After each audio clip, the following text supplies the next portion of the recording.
everyone, it's Dr. Nastel. Today I'd like to go over the Week 2 major assignment, the Queen City Writers Analysis. And before we dig into those details, I want to talk a little bit about how the work that we're doing in weeks 1 and 2 can lead us to our individual research projects. So when we read Taco Literacies by Stephen Alvarez, we saw that he discusses even bigger issues than just his one class. Some of the bigger things he talks about are higher education, writing studies, teaching in general, predominantly white institutions, tacos, foodways, agriculture, different kinds of research, community involvement, and digital or multimedia spaces. So that's an incomplete list that you and I have both identified.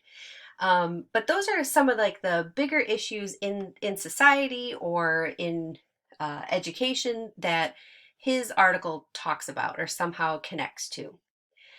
So what I like about that, and then this upcoming assignment, is that we can kind of use our reflection on how these texts open up or connect us to bigger issues. We can use that and be open to whatever the text shows us to then inspire our own research. So, for example, once we identify the broader ideas, we can then use them as keywords to continue our searches. We can use them as inspiration too. So, how do these identified issues relate to other things we've read or encountered? What connections can we make between them and our own experiences in our communities?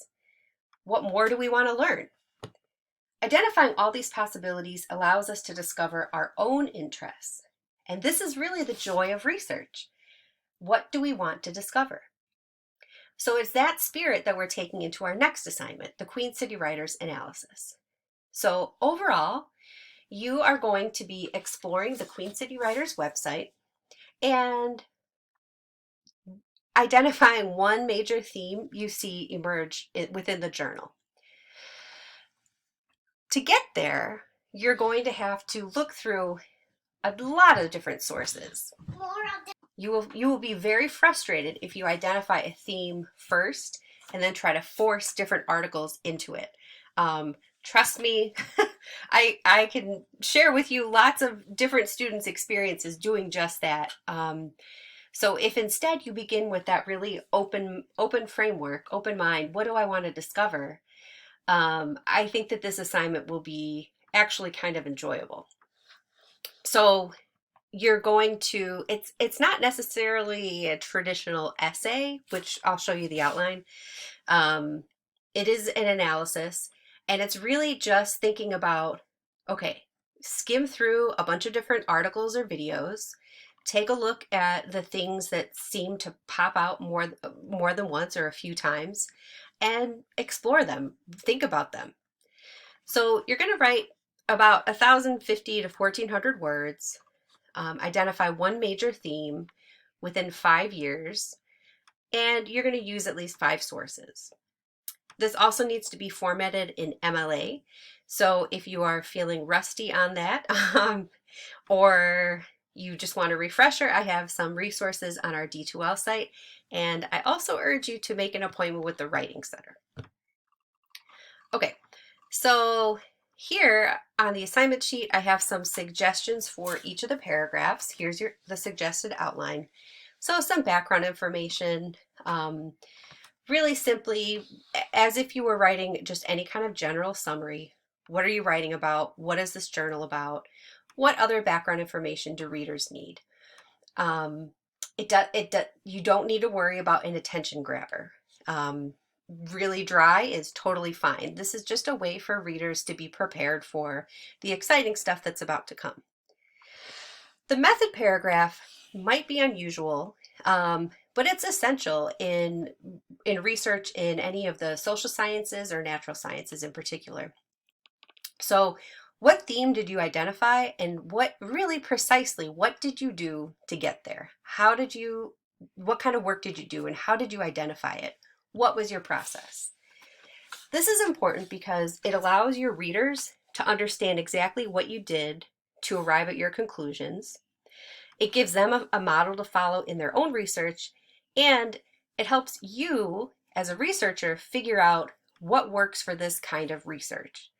You might not remember, in your sociology class in spring 2021, how we did this work, but if you have this methods paragraph, you'll be able to go back to it and say, oh yeah, these are the steps I took. So it'll make your future self happy. So after that background information, you're going to just kind of generally describe the theme. Give us an overview. What is it? Is it a word like teaching? Or is it a sentence like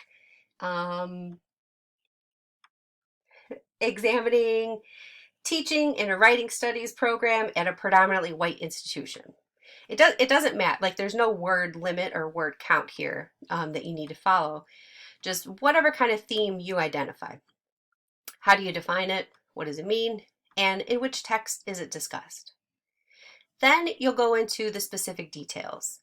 So this says paragraph 4, it might end up being a couple of paragraphs, and that's fine. This is your opportunity to help us understand the theme in more detail. You might identify a couple of different sub-themes. You might have some particularly interesting examples from some of the texts, but because this isn't a summary of all those different texts, it's more of a synthesis of the journal, you're not going to put in a quotation from each of the sources. This is really, again, kind of big picture, what's going on with this theme. Then, again, this says one paragraph, it might be one or two. This is what I really am interested in. What's your analysis of the theme? What's so important about it? How does it connect to those big issues in our society? And what gaps do you see? What information is missing? Those last questions then go into the transition really nicely into the conclusion, future research. So rather than a conclusion where you're simply restating what you've already said in a very short space, you're instead going to think about next steps. Where do we go from here? What can we do with this information? And I want to hear from you as an individual. What do you think should be done? What kinds of research should people do? Why? What other kinds of research does this journal need to publish? Why? How could this theme be expanded on to be even more interesting? On the second page of this assignment, of the assignment sheet, I have some suggestions for taking a look at the different sources as well as approaching the analysis.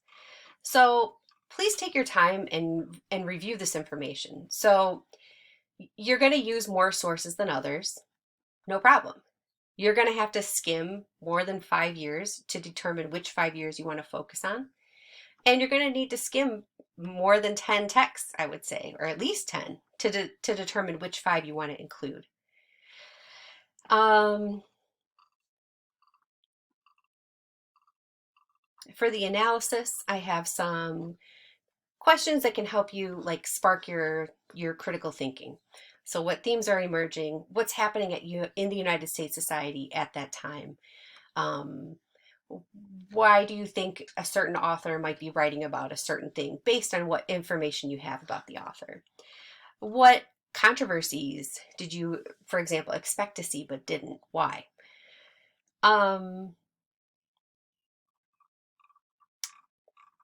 So I think you have a video of the Queen City Writers website, so to kind of take a look around and just explore, and then I think the best thing is to just really dive right in.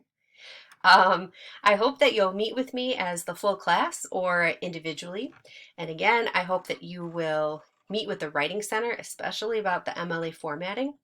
Remember, I'm always here to answer your questions. My email is jnastel@prairiestate.edu. And I have to tell you that this is one of my favorite assignments. I love it. I know it's kind of quirky at first, but my students are so proud at the work they do, and they end up actually having fun with it. So I hope you do too. and I'll talk to you soon.